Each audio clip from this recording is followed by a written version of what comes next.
So here we are on another perfect South African autumn day, sunshine, cool air, we're just loving it. I'm here with Justin Howes, a huge New Balance fan, and we have been testing and running and spending some time in the incredible range that New Balance have come out with in the last 4 months, which cover the market. You've got the Fresh Foam 880, version 14 now.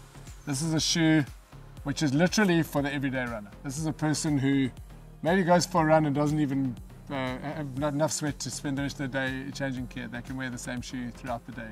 It's comfortable, it's gone wider, they're softer. The Fresh Foam is a very supportive cushioning.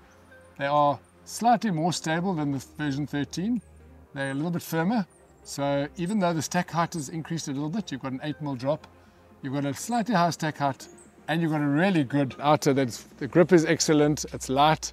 They come in at just under 300 grams, so 275 grams in the bigger size.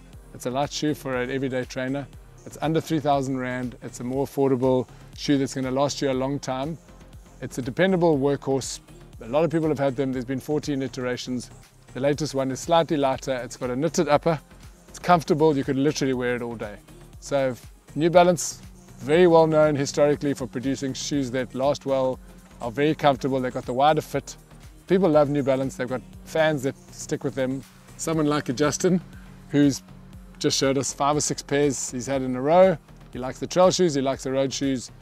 And Justin, you were just saying earlier that once you've found a shoe brand that you're comfortable in and like and trust, you would buy the next shoe every time. Absolutely, yeah. So I bought my first New Balance shoe was the 1080 V1 or whatever it was, and I've followed the range up until now, and then now I've just tried the Rebel 4s, which is the first time for me on the Rebels, which I absolutely love. Very different to the 1080s. It's a bit of a shorter stack height at 6mm. I think the 1080s are 8mm. The drop, yeah. I mean, sorry, the drop. Much more responsive, I think.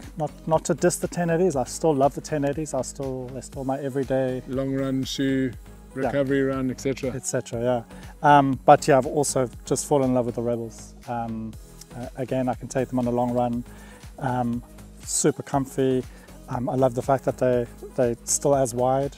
But yeah, full. And playful. I mean, I think the critical thing, I mean, the name Rebel says it all, but it's a shoe that says I don't need a carbon plate to give me a sort of fake sensation of pace or rolling off the toe or being disconnected from the ground. There is no plate in here, but this is 197 gram shoe. This is super light. This Phantom Fit upper is a machined upper. The feel is phenomenal. It's super soft. I would recommend one size up for people who are used to, in my case, a 45. I would take a 46 because it is machined in a very refined manner for a more sophisticated runner. I guess like yourself, you're a lighter runner. You like to feel the ground. You run a lot. You don't want to put on a racing shoe that's almost like the equivalent of a disc bike, a triathlon time trial bike versus a playful road bike or a mountain bike where you can feel the surface, where you can feel your skills. You want to feel the ground. It's a very lightweight shoe. As you can see, minimalist outer. It's got a good rocker, so it's going to put you onto the forefoot for sure, onto your toes. It's got a great heel striking platform. As I said, it's super light. It's got a gusseted tongue, no stitched overlays. This is a great, playful, almost, you want to call it a racing flat. I would go as far as saying this would fall under the category of a racing flat from the old school. We used to have shoes with very little stack height, very little toe heel drop, as close as you could get to being barefoot, Zola style. We were in shoes that just protected your feet to be as light as possible and to race 10, 15, maybe 21 in.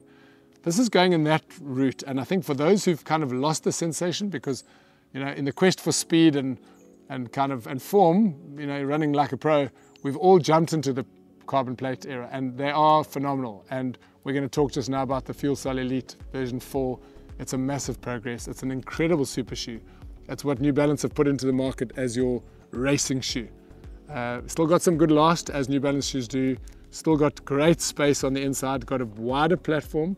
It's got more space for a bigger foot, so it's no longer just the Kenyan guy with the tiny little feet that suits the shoe. The big South African beefy guys like myself can have a bigger foot inside there. Your foot can swell up in the heat when you're doing a long marathon, which they do, as your feet do when you sit in any heated conditions.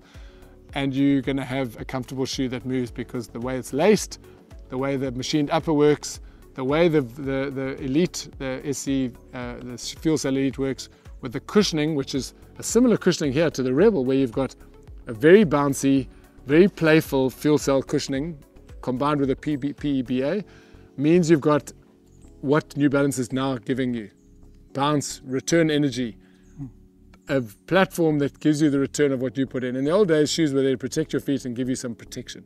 Now the shoe's not only giving you support and comfort, it's giving you energy return, and that's where the shoes have moved to. So really impressed now with New Balance having across the range provided comfortable, for sure, well machined, well created, well engineered shoes, absolutely. Price wise, you're sitting at under $3,000 for the Fresh Foam 880s. Then you're going over $3,000 for the Rebel, for the Fuelcell Rebel. And then we obviously go to the Fuelcell Elite version 4, which is, the version 3 was great. It's got the energy void.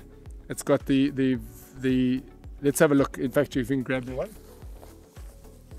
If we look at just the previous version, so this is an energy arc. It's a plate. This plate is flatter now in the new shoe.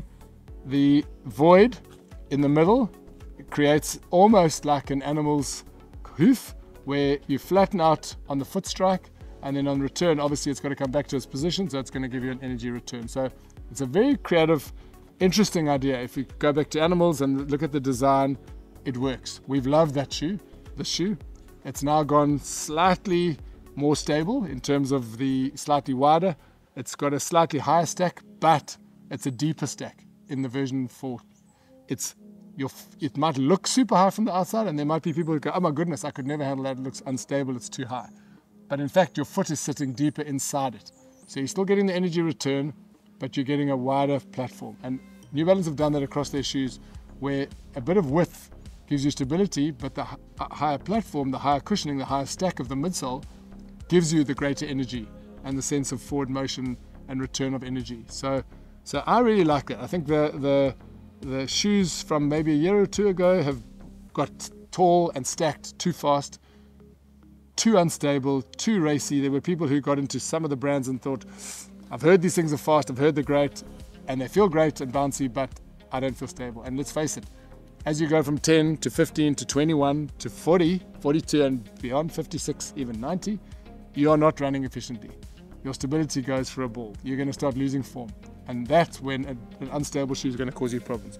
You roll your ankle, you pronate or supinate way too much, and then you start becoming sore and you don't finish the race the way you should. And the idea of a shoe is you want to forget about the shoe.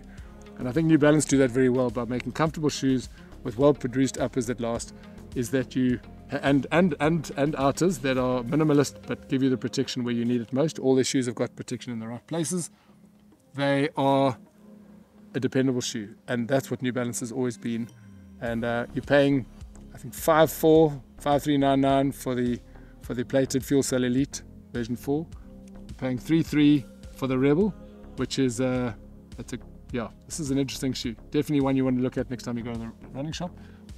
And for Joe, rugby player to school boy to average person who just puts in a couple of runs a week to stay fit, the Fresh Foam 880 is a good call. So well done, New Balance.